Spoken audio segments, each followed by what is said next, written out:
अगस्त 1947 एक ऐसा समय जब भारत को आजादी मिलने वाली थी।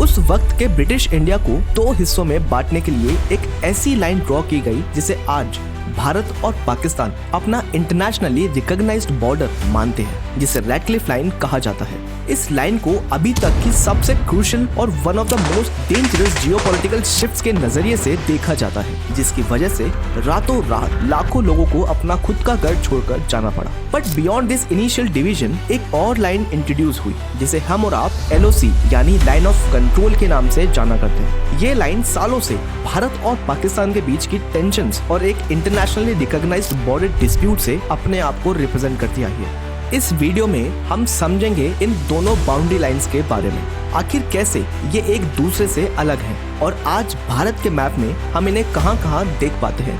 आखिर वो कौन से रीजंस थे जिनके चलते ब्रिटिश भारत को दो हिस्सों में अलग करना पड़ा और इनके पीछे आखिर किसका हाथ था।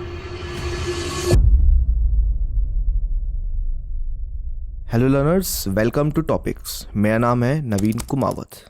Ratcliffe line India Independence Act British Parliament में पारित हुआ और इसी एक्ट की वजह से भारत 15 अगस्त 1947 को आजाद होने वाला था और हमारे साथ साथ एक और देश आजाद हुआ जिसका नाम था पाकिस्तान। उस वक्त ब्रिटिश भारत में तकरीबन 565 प्रिंसली स्टेट्स हुआ करती थी और इन सभी प्रिंसली स्टेट्स को ब्रिटिशर्स ने जाते जाते 3 ऑप्शंस दिए। पहला, या तो ये भारत का हिस्सा बन जाए, दूसरा या ये पाकिस्तान का हिस्सा बन जाए और तीसरा या फिर ये एक इंडिपेंडेंट स्टेट बन जाए। इसी बीच ब्रिटिशर्स ने ब्रिटिश भारत को रिलीजन के बेसिस पे डिवाइड करने के लिए एक ऐसे लॉयर को 8000 किलोमीटर दूर से भेजा जिसने कभी इंडियन सबकॉन्टिनेंट में कदम तक नहीं रखा था। एक ऐसा व्यक्ति जिसने अपने जीवन में कभी जियोग्राफी और कार्टोग्राफी जैसे शब्द सुने तक नहीं थे। उसे एक ऐसा काम सौंपा गया था जिसमें लाखों लोगों की आने वाली जिंदगी लगी हुई थी। इस व्यक्ति का नाम था सिरिल रैटक्लिफ। 8 जुलाई 1947 को सिरिल रैटक्लिफ भारत आए और इन्हें सिर्फ 5 हफ्ते का वक्त दिया गया to actually demarcate the boundary between majority Muslims and majority Hindus. अब ब्रिटिशर्स का कहना था कि अगर वो ये काम किसी जियोलॉजी एक्सपर्ट या किसी कार्टोग्राफर को देते तो इस काम को पूरा करने में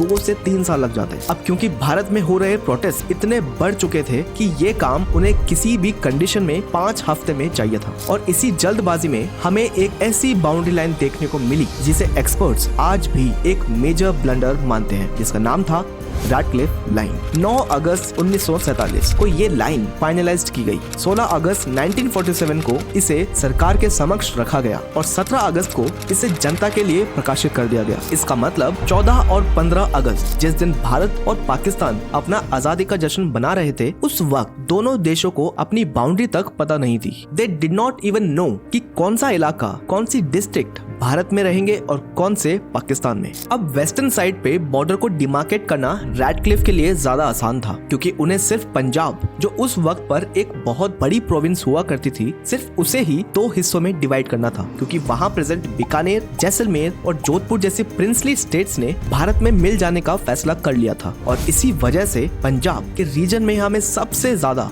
ब्लडशेड देखने को मिला। दूसरी ओर ईस्टर्न बॉर्डर पर भी कुछ ऐसा ही हुआ जिसके कारण 1971 में आजाद हुए बांग्लादेश से भारत के लॉन्ग रनिंग बॉर्डर डिस्प्यूट चलते आए थे, लेकिन 2015 में इसे फाइनली सॉर्ट आउट किया गया जिसे हम और आप LBA यानी लैंड बाउंड्री एग्रीमेंट के नाम से जाना करते हैं। अब बात करते हैं LOC के बारे में। भारत और पाकिस्तान को आजादी तो मिल गई थी पर कुछ प्रिंसली स्टेट्स और प्रोविंसेस अभी भी कंफ्यूजन में थे कि आखिर वो करे क्या। इसी बीच भारत के पहले होम मिनिस्टर बने सरदार वल्लभ भाई पटेल, जिन्हें आज भारत का आयरन मैन भी कहा जाता है क्योंकि हमारे देश के एकीकरण में इनका और VP मेनन का बहुत बड़ा रोल रहा। अगर ये ना होते तो शायद भारत भी आज अफ्रीकन कॉन्टिनेंट की तरह बिखरा हुआ दिखता, जहाँ हर 500 किलोमीटर में एक नया देश देखने को मिलता है। सरदार पटेल ने लगभग सारी प्रोविंसेस और प्रिंसली स्टेट्स को एक कर लिया था, लेकिन जूनागढ़, हैदराबाद और जम्मू कश्मीर वो प्रिंसली स्टेट्स थी जो अभी तक डिसीजन नहीं ले पाई थी। अब उस वक्त में कश्मीर के राजा हुआ करते थे राजा हरि सिंह, जो एक हिंदू राजा थे,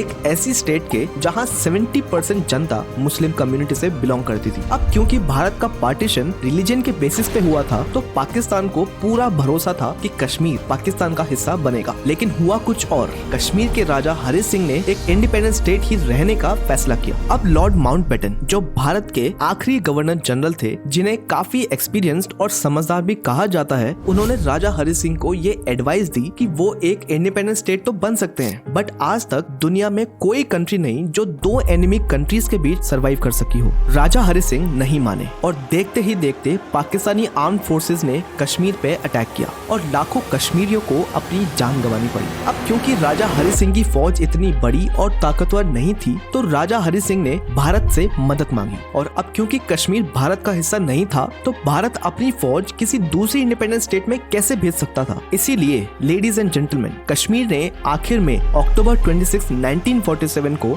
भारत में मिल जाने का फैसला लिया और साइन किया इंस्ट्रूमेंट ऑफ एक्सेशन, जिसमें ये साफ लिखा हुआ था और है कश्मीर भारत का एक इंटीग्रल पार्ट है। इसके जस्ट बाद इंडियन आर्म फोर्सेस ने कश्मीर में प्रेजेंट पाकिस्तानी आर्म फोर्सेस को पीछे खदेड़ना चालू किया। लेकिन इसी बीच भारत के पहले प्राइम मिनिस्टर श्री जवाहरलाल नेहरू ने जनवरी 1, 1948 को ये issue newly made United Nations की सिक्योरिटी काउंसिल में प्रेजेंट किया और एज एन इमीडिएट एक्शन एक सीज फायर लाइन ड्रॉ की गई, जिसे आज हम और आप लाइन ऑफ कंट्रोल के नाम से जाना करते हैं। The Radcliffe line and the line of control are not just physical boundaries. They are symbols of a complex and often painful history that still influences the relationship between India and Pakistan. Understanding these lines is crucial to understanding the broader dynamics of South Asian geopolitics and the continuing quest for peace in the region. That's all about today's video, and yes, keep learning.